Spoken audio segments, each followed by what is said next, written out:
Congress. Wait a minute now. He's a politician. How special can he be? Just kidding. We'll give him well, he can be special because he played for the Detroit Red Wings. Yeah, and one of the greatest forwards ever for the Detroit Red Wings. That is special. A professional hockey player. Give the man a break. So that in itself, in the state of hockey, should give him a leg up on Dick Nolan, who, I don't know, has Dick ever done anything? Maybe he played soccer when he was a kid, but that's probably about it. No comment from Pete. Yeah, but the 8th Congressional District, and those of you, most of our audience will recall that last time around, of course, Stuart Mills ran for congressman against Dick Nolan and lost once again. And Pete, first of all, welcome. Good morning. Thanks for coming to Little Falls. Thank you very much, Mark and Steve. It's really nice to be here. And Mark, I am a principled public servant. That's good to know. Well, I know that you are a public servant. You are on you're a commissioner up in St. Louis County, is that correct? I am. I'm in my second term as a St. Louis County commissioner. Yep. And and you've been a public servant because you were a cop for how many years? 23 years. I started out as a police officer, paramedic in the city of Cottage Grove, Minnesota, which is just southeast of St. Paul, Minnesota. And then the last 22 years providing police protection and serving the citizens of Duluth as a police officer, and I retired as a lieutenant commander. Well, I could tell you what, taking a look at some of the highlights of your past career and looking in your personal, you've already got my vote, Pete, because you're a member of the Knights of Columbus. Oh, there you go. Yeah, so that's it. Yeah, and so am I. So take that into account when you hear us talking here. But all right, you're married. Your wife Jody, you've been married 21 years. She's served 24 years in the military with the Air National Guard in Duluth, right? Yeah, my wife Jody served 24 years in the Minnesota Air National Guard. She was active Guard Reserve at the 148th Fighter Wing in Duluth, and I would also just like to say this. I'm very proud of my wife. She's a great supporter. She's my best friend, great mother to our children, and she is the first female command chief at the 148th Fighter Wing in Duluth, and I'm very proud of her. Fantastic. Well, yes. Even though, Pete's resume is pretty impressive, but I'm beginning to think his wife should be running for Congress, she's right? even more impressive. That's about the 30th person that has told me. I'm very proud of my wife's service. She's an Iraq War veteran, and we veterans hold a special part in my heart. That's for sure. Okay, well, if you can, in 25 words or less, how did you determine that you were going to run for Congress? I'm sure this didn't come just out of the blue. Have you thought about this for some time? Yes, I have. I have served the city of Hermantown as a counselor for 8 years, and then I ran in 2011 for St. Louis County Board of Commissioners against a 16-year incumbent and won by 9 points. And then last year, I ran for a second term on the County Board of Commissioners in St. Louis County and won with 78% of the vote.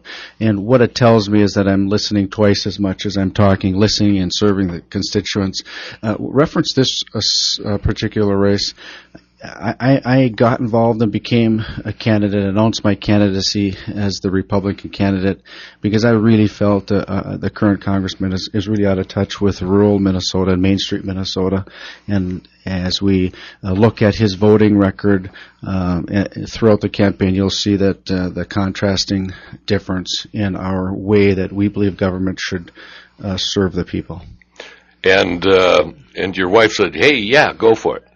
Well, the reality is you don't step into a federal candidacy without a lot of thought and without a lot of prayer. My wife and I prayed before we made this decision, and once we made the decision, we're all in. And like my wife said, she says, "Pete, we've decided that this is the time for you to run. It's the right time. We believe that you're the right person with the right message." And she said, "You're going to run like a Clydesdale. I know you are." And that's how I've done things my entire life. I'm committed when I make the decision. Well, I do want to emphasize that Pete is right now running for the endorsement in the 8th district to run as a Republican. He's not there. There could possibly be other GOP candidates there, but Pete's out here early and he's willing to do the work, and he's so that's why we're glad to have him here today. Yeah. But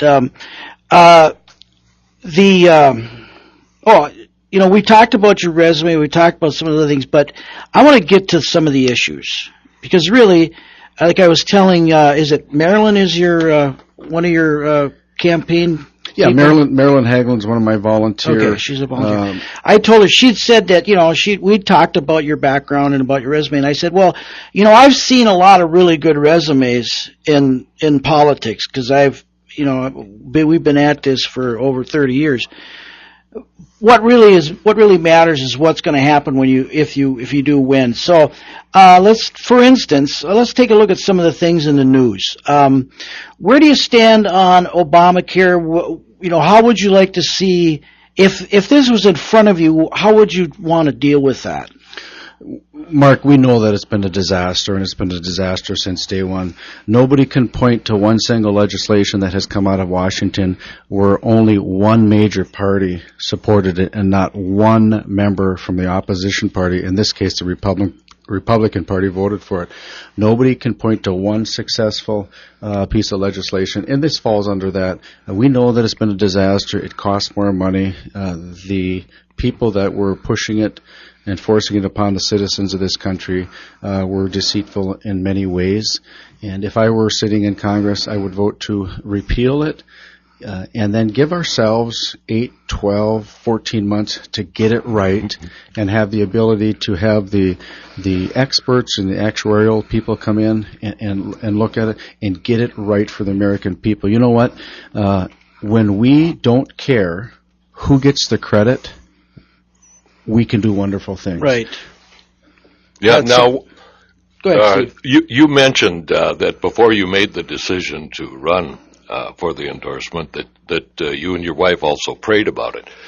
There are some in Washington with whom that would not sit real well, and we're seeing what's almost a battle against Christianity. What do you feel that Congress could do or should be doing to try and get it back to where we at least are civil to each other, right. Even if we have disagreements in our belief systems, to where we can actually deal with each other on an adult basis?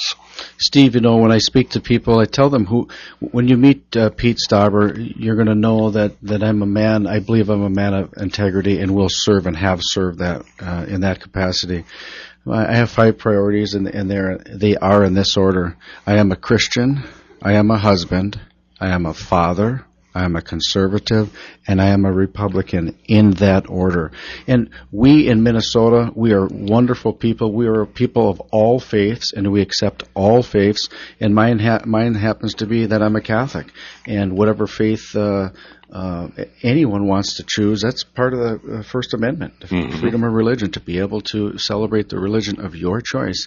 And so when I go to Washington, I will make sure that integrity, those values are with me when I go to vote or put forth legislation and support legislation that Minnesotans and really Americans are looking forward to. Well, there's been really a lot of confusion about this separation of church and state. In the first place, the Constitution doesn't call for that. That's exactly right. There's nothing in the Constitution that says that.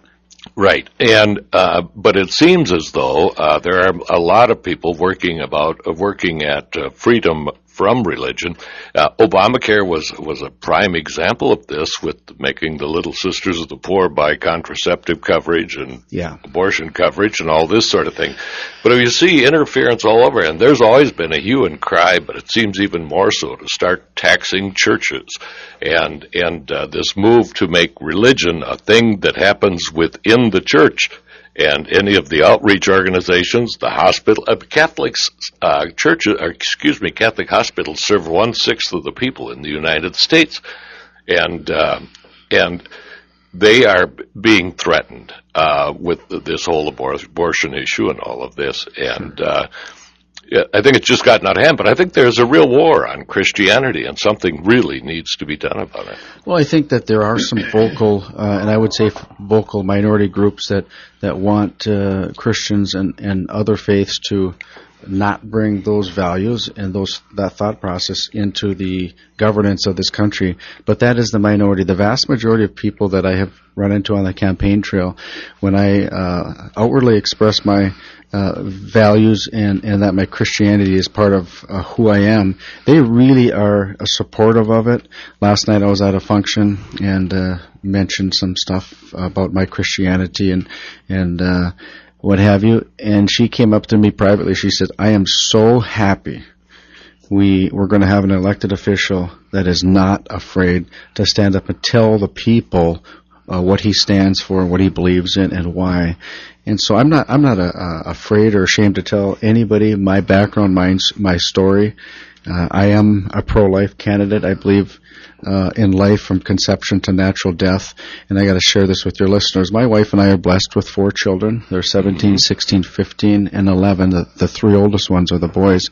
My 15-year-old, we are blessed to have him. We're blessed with all our children. But my 15-year-old has Down syndrome. And when Isaac was born, we weren't sure, how we were going to react.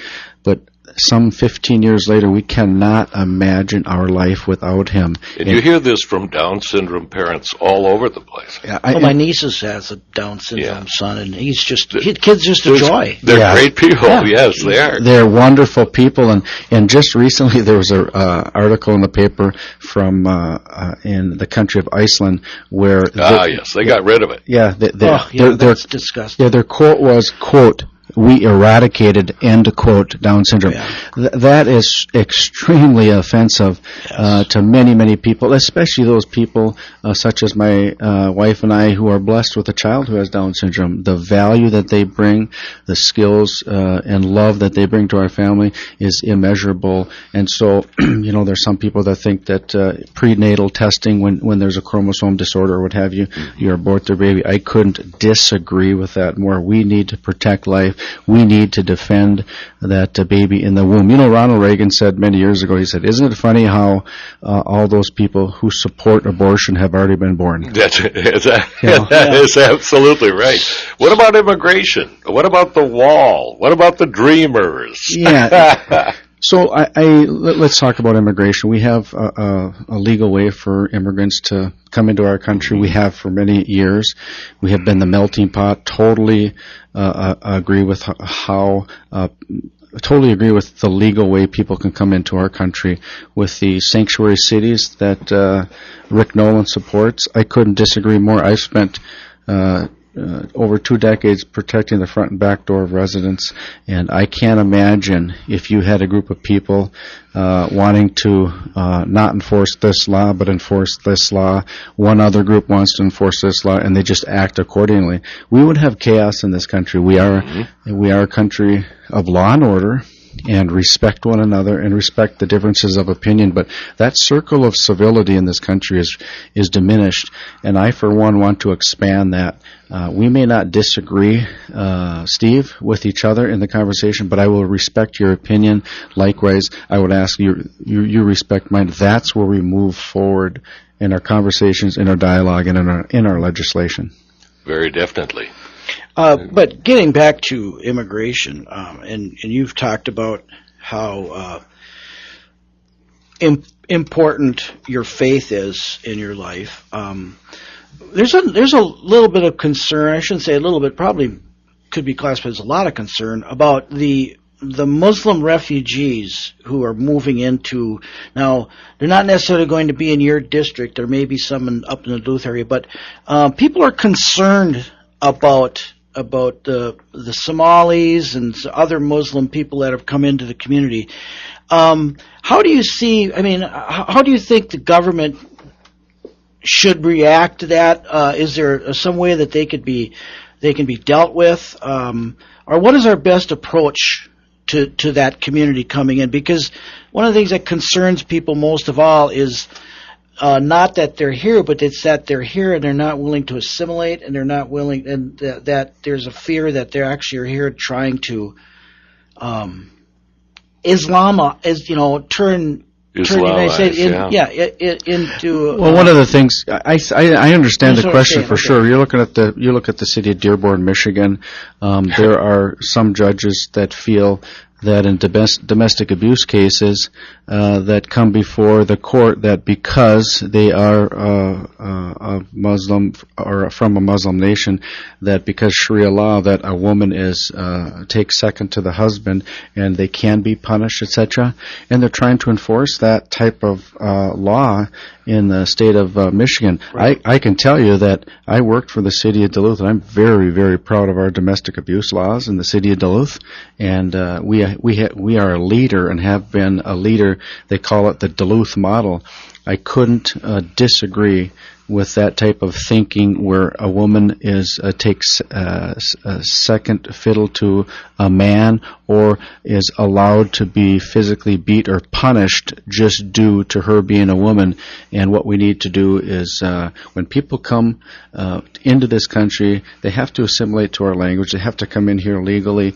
We are a nation of immigrants, and you can talk in certain sections of the city of Duluth. Years ago, they had the Italian village, right, and they had the Polish section, and they all assimilated within each other. And right now, I think that what we're looking at is people are trying to change the way we live in this country, change our laws, change our rules, and really we become, if you look at it from a 10,000-foot level, years ago there was a black and white, there was a right or wrong, right? Mm-hmm. Now that gray area is getting really, really big, and if you think a certain way, you probably can never be wrong, because you can find an excuse for your actions, you can find an excuse to do something.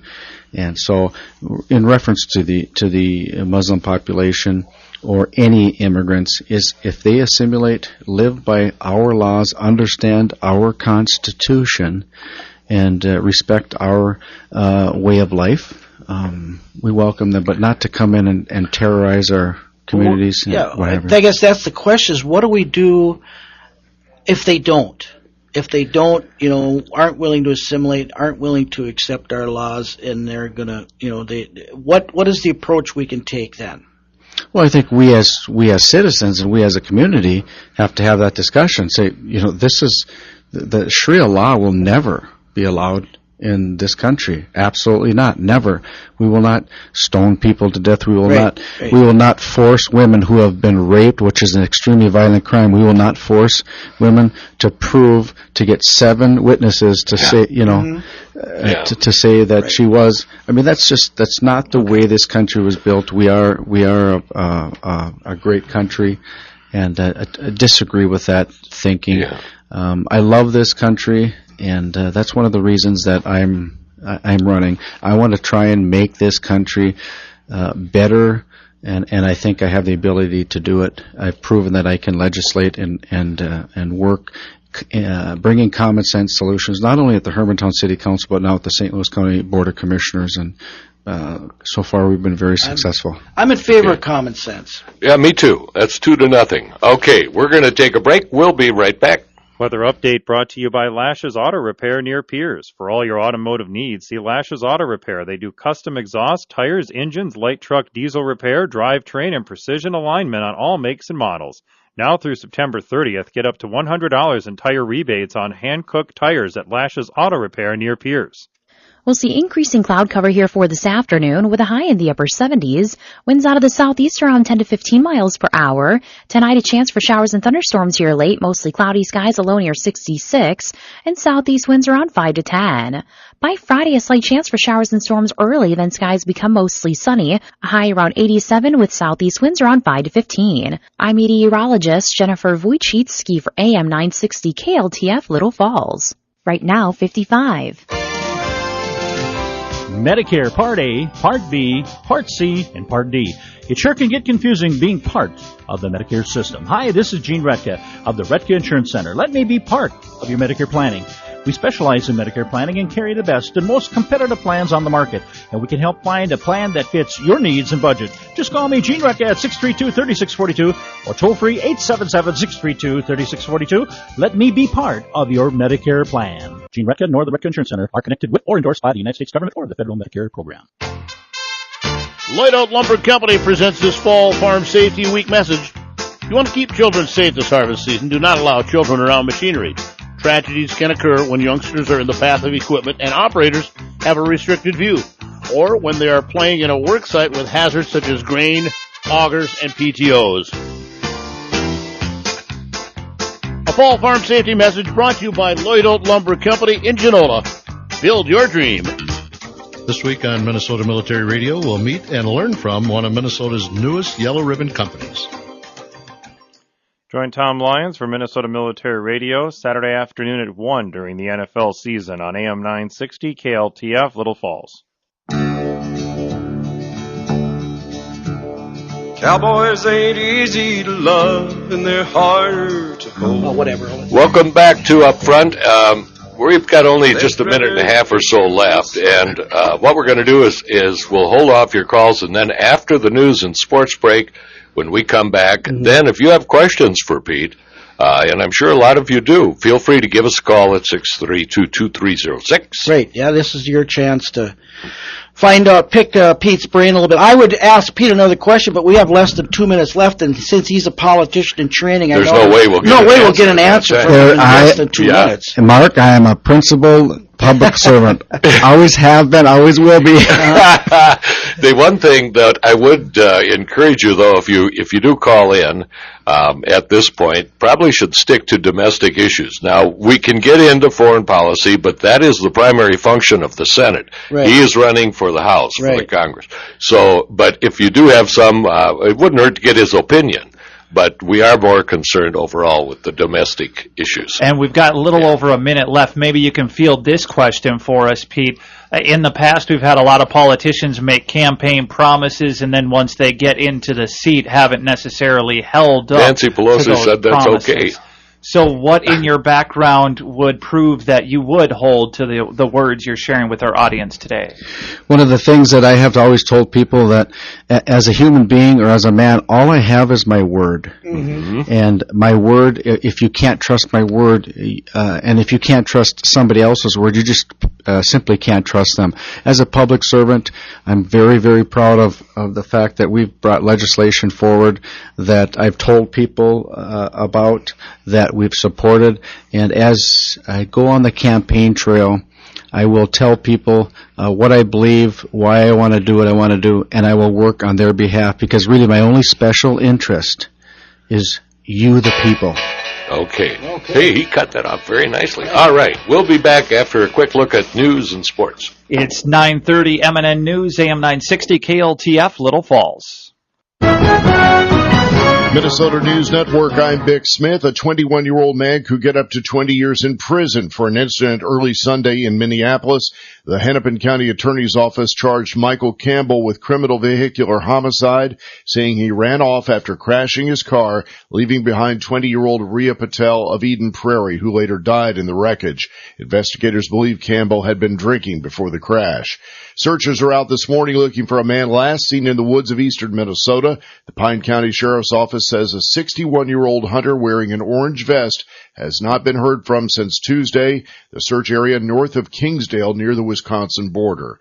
What are the chances the Vikings will have quarterback Sam Bradford this Sunday for Tampa Bay? I would like to think that they're good, but I think a lot of it just depends on how my knee responds when we go out there and practice this week. And, hopefully it'll continue to get better. Kickoff Sunday is at noon. This is MNN. Truck drivers, Schneider's proud to announce new dedicated business in Minnesota, Iowa, and Wisconsin. New dedicated driving opportunities are available for team and solo drivers. Choose daily or weekly home time, drive during the day or night. Plus, no-touch freight and a predictable schedule. Team drivers up to $76,000 a year, solos up to $57,000, plus limited time sign-on bonuses. Learn more about Schneider's new dedicated business and apply to drive at SchneiderJobs.com. That's SchneiderJobs.com. WWE superstar Alberto Del Rio. Take one. Behold the angry giant. Try it again, Alberto. Behold the angry giant. Perfect. Good luck tonight. Behold the angry giant. Yay! Read me another one, Dad. This is WWE superstar Alberto Del Rio. It only takes a moment to make a moment. Take time to be a dad today. Visit fatherhood.gov, brought to you by the U.S. Department of Health and Human Services and the Ad Council. A very busy high school sports schedule today. Tennis has Becker at Piers and Little Falls at Pine City. Girls soccer, St. John's at Little Falls. Boys soccer, the opposite, Little Falls at St. John's. For swimming, Albany's at Little Falls, Holdingford at Staples, Motley and Foley at St. John's Cathedral, their combined team. Cross country, Little Falls at the Rocori Invite in Cold Spring. In volleyball, Long Prairie Green at Royalton, Painesville at Holdingford, Swanville at Onamia, Pierce at Kimball, and Little Falls at Zimmerman. Yankees sweeping the Twins, 11-3 win yesterday afternoon. Twins still a game and a half ahead of the Angels for the final wildcard spot as the Angels lost to Cleveland yesterday. And the Twins will open up a series in Detroit this evening. It's a 4-game set. For the Wild, preseason action tonight, hosting the Jets at the XL Energy Center. It's their second preseason game in the back part of a home-and-home game series with the Jets. And the Minnesota Vikings, Tampa Bay Buccaneers Sunday at the U.S. Bank Stadium. Minnesota Lynx open up game 1 of the playoffs, the finals at Williams Arena on Sunday.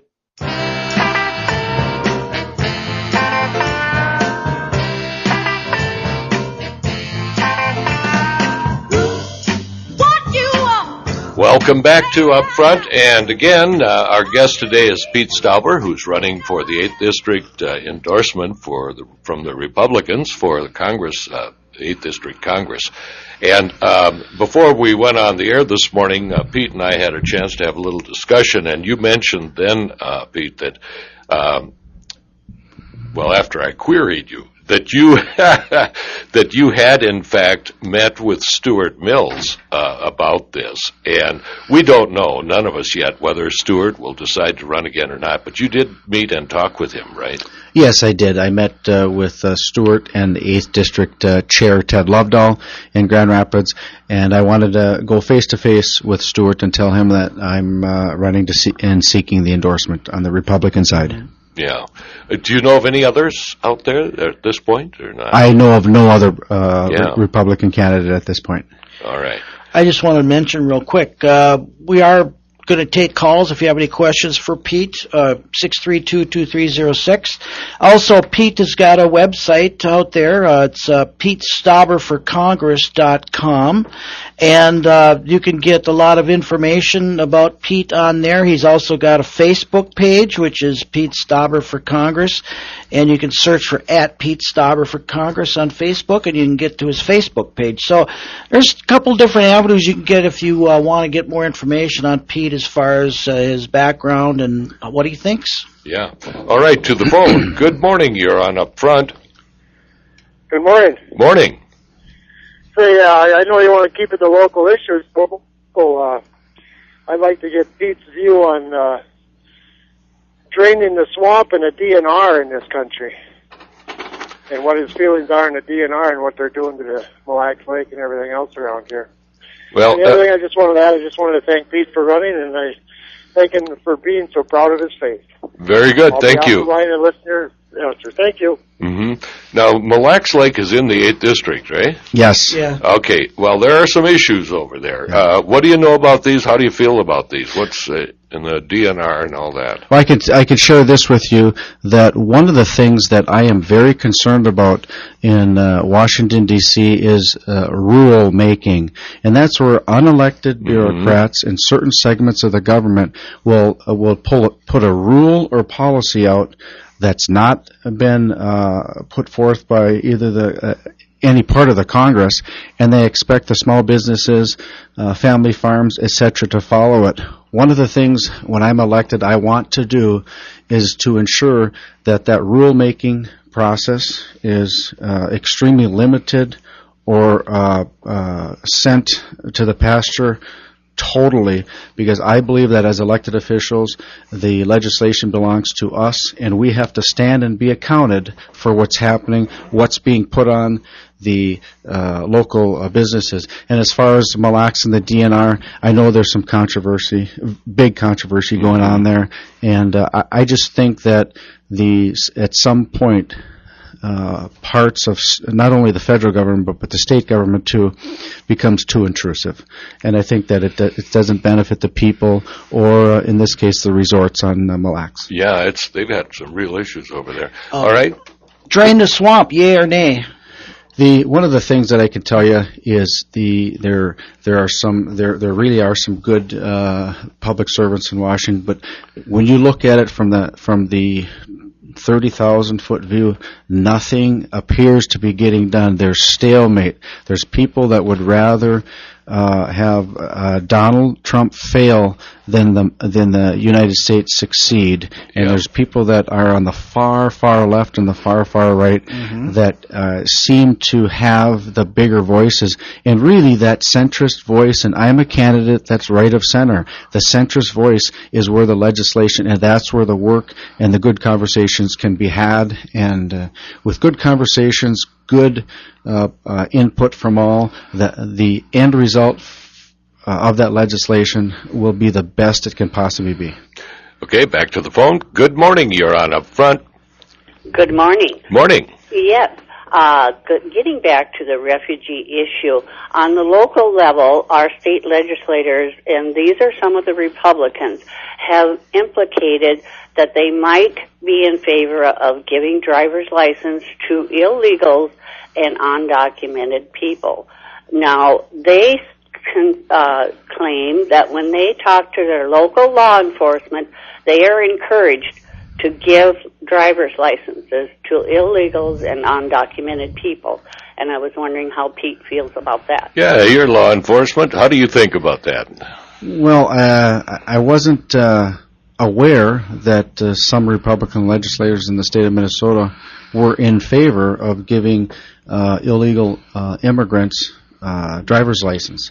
And so that I was not aware of that. But as a police officer, when we would look at forms of identification, driver's license was generally the first form of identification. But I do not agree to give a Minnesota driver's license to an illegal. Period. Yeah, they're illegal. Yeah. It just seems like it's so cut and dried, and it turns into this complicated nonsense all the time. Okay, good morning. You're on up front. Good morning. Morning.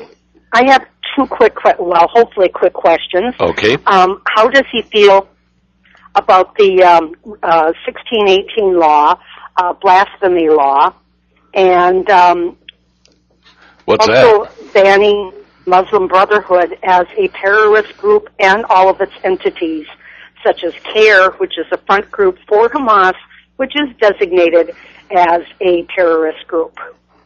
What is the 1618 Yeah, you law? have to explain that to us. 1618 is a blasphemy law that if you say anything about or against Islam, that you could actually be jailed and put in prison. Where's that? You'll have to look it up on the internet, but actually they just had a convention in Poland on that. There's no law like that in the United States. There isn't right at the moment, but that's one thing that former Clinton, I don't want to give her any titles actually, but anyway, that's one thing that Clinton wanted to pursue, and it has been in the works for a long time. It just hasn't been totally completed, but they're still trying to push that all around the whole world. Well, I appreciate the question. I can tell you that the blasphemy law that you're talking about, if you say anything negative towards the Muslim community or what have you, and you'll get stoned or put to death or jail, I totally disagree with that. I mean, we can have the conversation. You can't have that. Not in the United States. No. Well, I figured that's what you would say after listening to you for a little bit. But in Minneapolis, they have that right. They're trying to pursue that with their hotline, their crisis hotline. Okay. I just tracked it down. She's talking about a UN resolution, 16/18, and it does in fact talk about doing something about it's against Islamophobia. That's what she's discussing. It's not a United States law; it's a UN resolution, is what she's discussing. Okay. Well, you talk about the United Nations. Nikki Haley, our ambassador, when she said the American sovereignty matters, it does matter to this country. I'm very proud of her and what she's done in just a short period of time as our ambassador. Good, I think. Yes. Yeah. I think she's been good. Yes. Yeah. Thank you for the call. You know, address the thing about the Muslim Brotherhood also. Thank you. Yes. Yeah. What and about I'll hang that? up and listen. Okay. What about that? Naming them a terrorist organization? When we name somebody a terrorist organization, we've done our due diligence, knowing that they are an enemy of the United States and our way of life and our culture, and are against law enforcement. I support the putting them on the list of terrorist organizations, when in fact we have that positive information and it's been verified that they do not have the best interest of the United States or its citizens when they do their whatever they do. Well, the Muslim Brotherhood is it's an organization that's active in most of the Middle Eastern Arab countries, and but I think what she's talking to is she's referring to an organization here in the United States called CARE. You're probably familiar with them. Yeah, and they are directly They're linked linked to the Muslim Brotherhood. They try to hide that link. CARE tries to hide that link, but like Planned Parenthood hides the abortion link. Yeah, right. I mean, that's a whole other issue. But anyway, but yeah, and so I think that's the point she's making. Is there something that we could do to about CARE here in the United States somehow? Properly identifying them as being a mouthpiece for the Muslim Brotherhood, because it's pretty well. I don't know if the intelligence community has named it Muslim Brotherhood. And I'm not, Mark, I'm not sure either. But what I can say is, look at what some of the monies that the United States gives to support certain countries that really don't have our best interests and really are not our allies. Yeah. We have that money can be best spent in our nation, helping our poor, helping our veterans, rather than sending it overseas to a nation that's hostile to the United States and our culture. That answer will make people happy. Yeah. All right, back to the phone. Good morning. You're on up front. Good morning, gentlemen. Morning. Morning. Your guest sounds like his priorities in life are exactly like our Vice President Pence, and I'd like to have him grade our current president, and our Vice President. But my main question, I seen a segment on television this morning about industrial hemp, and my Congressman Colin Peterson's all for giving us farmers options. But we got our pet peeve out here is we send all our money to Washington, and then they blackmail us, whether it's traffic laws, gun laws, drug laws, et cetera, and we're kind of fed up with it because whenever money changes hands, some of it gets siphoned out. What do you think about these drug laws in Colorado, and should the federal government let states determine? And I'll get off the phone. Thank you for your guest. All right, thanks for the call. Well, he talked about Vice President Pence. I think Vice President Pence is a great vice president. He's a man of principle. He's a family man, and I support him as well as I do President Trump. I may not agree with any political public servant 100% of the time, but I can tell you that in northeastern Minnesota, President Trump, in specifically the Iron Range precious metals mining, he said we need to do that. We need to support our iron mining industry and precious metals. It will produce great paying jobs and help not only the economy of northeastern Minnesota but the entire region. And so President Trump has also talked about law and order. Having been a professional law enforcement officer for over 2 decades, I understand law and order. I understand the mutual respect. I can say this, that having served for 23 years, I have never been hurt, nor has a suspect ever been hurt when I have placed them under arrest and said, you are under arrest, please place your hands behind your back, don't resist. They follow my lawful order, and then we go through the court process. I have never been hurt, nor has the suspect. And we have to understand that law and order is a must. And President Trump is very supportive of that. Now, you look at the marijuana laws, you'll know that I believe every Democratic candidate for the governor of the state of Minnesota is in support of recreational use of marijuana, legalizing it. Now, you can go to the state of Colorado and see the mess that's happening there right now. If they had it over, they wouldn't go about that. And so some people say, well, marijuana, it's just marijuana. Folks, marijuana is a gateway drug. Marijuana is a gateway drug, and then when you don't get your fix with the marijuana, then you go to a higher potency drug. And I can say this, it was about 7 months ago in the city of Duluth when I was still working, there was a 72-year-old female overdosing on heroin. That's a problem. Oh, my gosh. Yes, I guess it is. All right. Okay, 6322306. Lines are open right now if you do have some other questions. And there are a lot of them. I guess that if we can take just a minute on foreign issues, what about Afghanistan, Iraq? Your wife's been intimately involved with this. Yes. What is your feeling overall on the wars? And are we just throwing we lives be there? away and throwing money away, or should we, is that or is that an important strategic initiative to be there, or is it a waste? I mean, yeah, I'd like to know. I realize you won't have as much to do with foreign affairs in the House as you would in the Senate, but still, you're going to have some input. So, what do you think about what we're doing overseas? Well, I could tell you this, that on the morning of September 11th of 2001, my wife was in Washington, D.C. when the Pentagon was struck. She was in a meeting, she heard the explosion, and a young airman interrupted the meeting and says, "I think we've been bombed."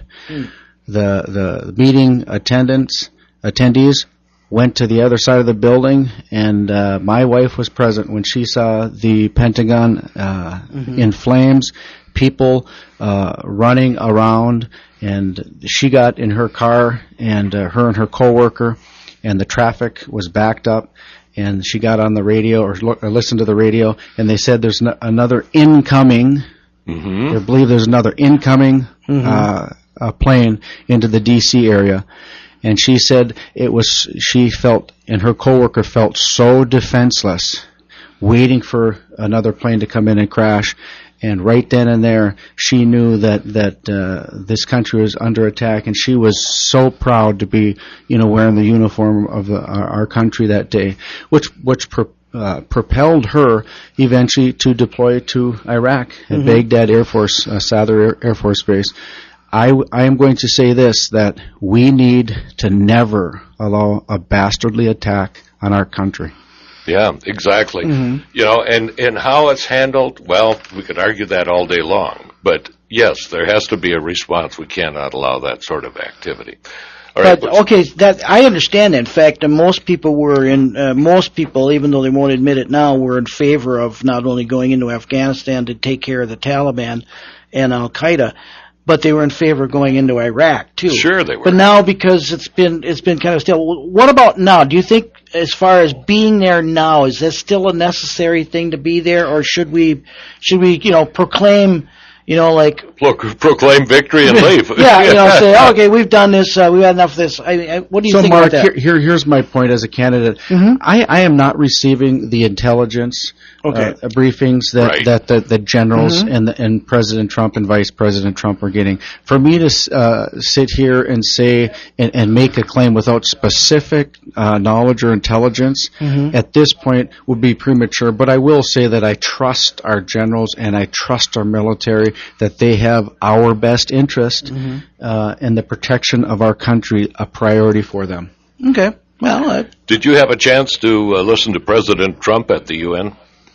I did, and former Ambassador John Bolton said that was one of the best speeches ever. And it was a good speech because all the liberals are trashing it. Right. You can always tell how effective Trump has been when you see the reaction from the left. So I did not read or hear the whole thing, but I read and heard enough excerpts to know that he did a good job. Did a very good job, very definitely. Okay, we need to take one more break. Let's do that. We'll be back. Weather Time brought to you by Peterson Body Shop on the west side of Little Falls. And remember, if you've been in an accident, Peterson Body Shop has loaner cars and a lifetime guarantee on their workmanship.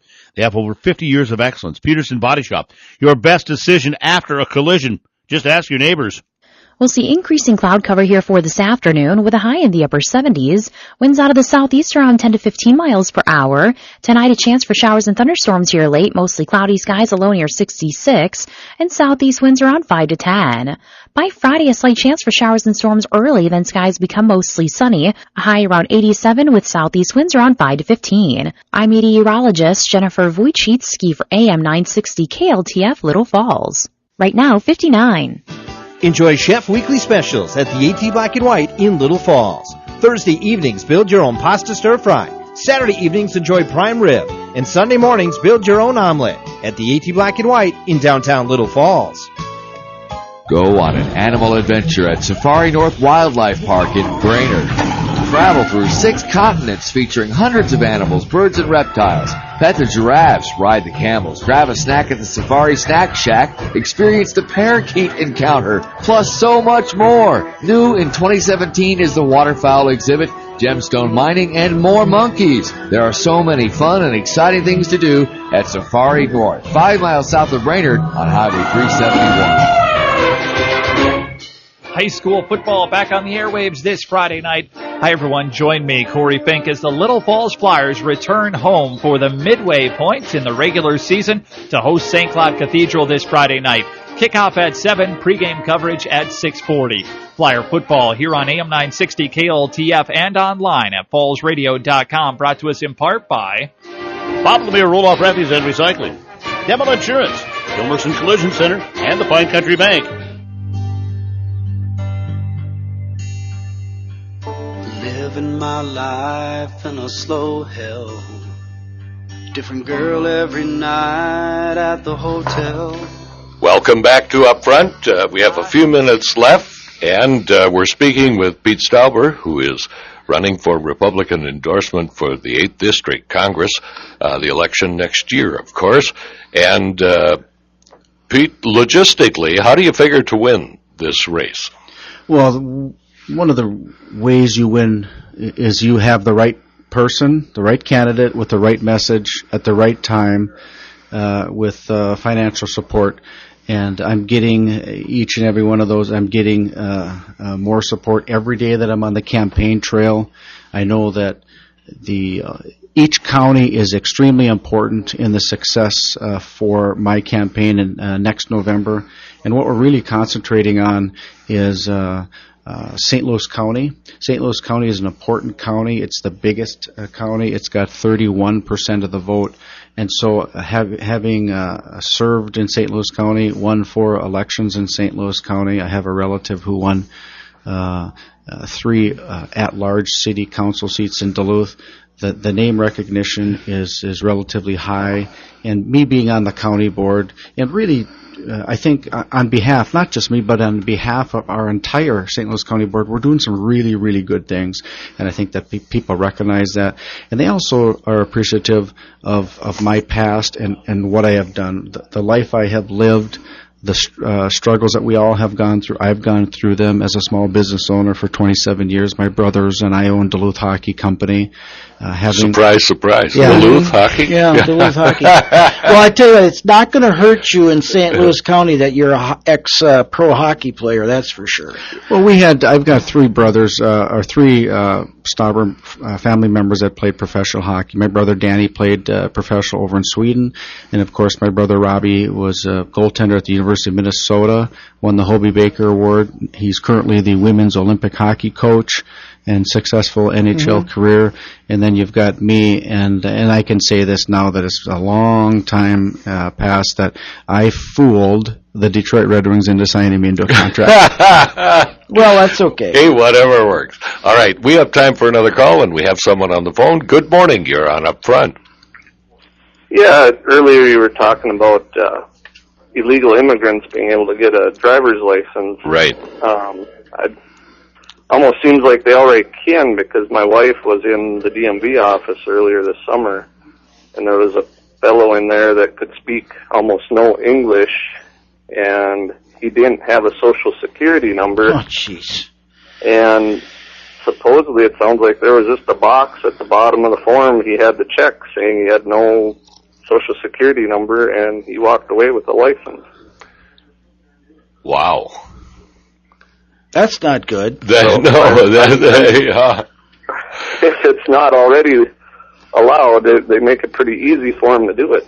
Well, how can you get a license if you don't pass a written and a driving test? Yeah. And if you don't speak English, you can't pass those. Or are we doing it in 37 languages now? Oh, I have no idea. I just That's it's a state issue pretty much. Yeah. What that is, so. Right. Yeah. But anyway. Wow. Okay, one more call. Good morning, you're on up front. Howdy, folks. Howdy. Yeah, hey. Hey, we need some more Second Amendment advocates, too, up there. By golly, your potential opponent there is pretty mixed up. You mean Dick? He seems to think only in terms of duck hunting. Yeah. So I've never met a duck yet that shot back. I do want to respond to that. Great call. Thank you. Thank you. Thank you for the call. In December of 1995 at 10:32 p.m. at the intersection in the city of Duluth at 6th Avenue East and 4th Street, I was shot in the head by an individual who had an extensive criminal history. I was off duty at the time.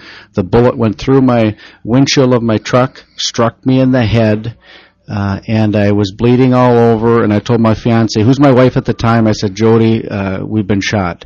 And I remember running into the gas station, having them call 911, and as soon as 911 was on the line, I grabbed the phone from the teller, and I got on and told the dispatcher, this is 351, I've been shot in the head off duty. And the cavalry came, and I was very appreciative. He shot at me. He was an extensive criminal. He is currently in prison, probably for the rest of his life. And then 3 years later, while on duty, in a hostage situation, and a suspect got the drop on me. We came around the corner, met each other. He pulled the gun, pulled the trigger, and by the grace of God, it didn't go off. With that in my background, I am still a Second Amendment supporter. I believe in the Second Amendment. I will fight to protect the Second Amendment. I am a concealed carry holder by virtue of a retired and good standing police officer, and my wife is also a concealed carry holder. Very good. Okay. So you can count on Pete to defend the Second Amendment. Yeah, I think that's a given. Okay, now we're down to the final minute. So you have some final words for us, Pete? Well, I really appreciate this opportunity, Mark and Steve, to come and speak to the great people in Little Falls and the surrounding area. It's just a pleasure meeting people and taking these calls. I hope that I've given them some idea of who I am, what I stand for, and I can guarantee I will be back. If you invite me back, I would love to come back throughout the campaign. Sure. And stop and talk to the great people in this area and get to know me, and I want to get to know them, and I think that they'll like not only that, but we'll also sell you political advertising too. There you go. You're darn right. We're happy to do that. Thank you very much. All right. Appreciate Thank you very much for coming. Okay, we're out of time. We'll be back tomorrow morning. Thank you to Pete Stauber, who is running for the Republican GOP endorsement in the U.S. 8th District in Minnesota's Congress. And today's program is wrapping up. Party Line is next on AM 960 KLTF Little Falls, SRN News. Party Line next.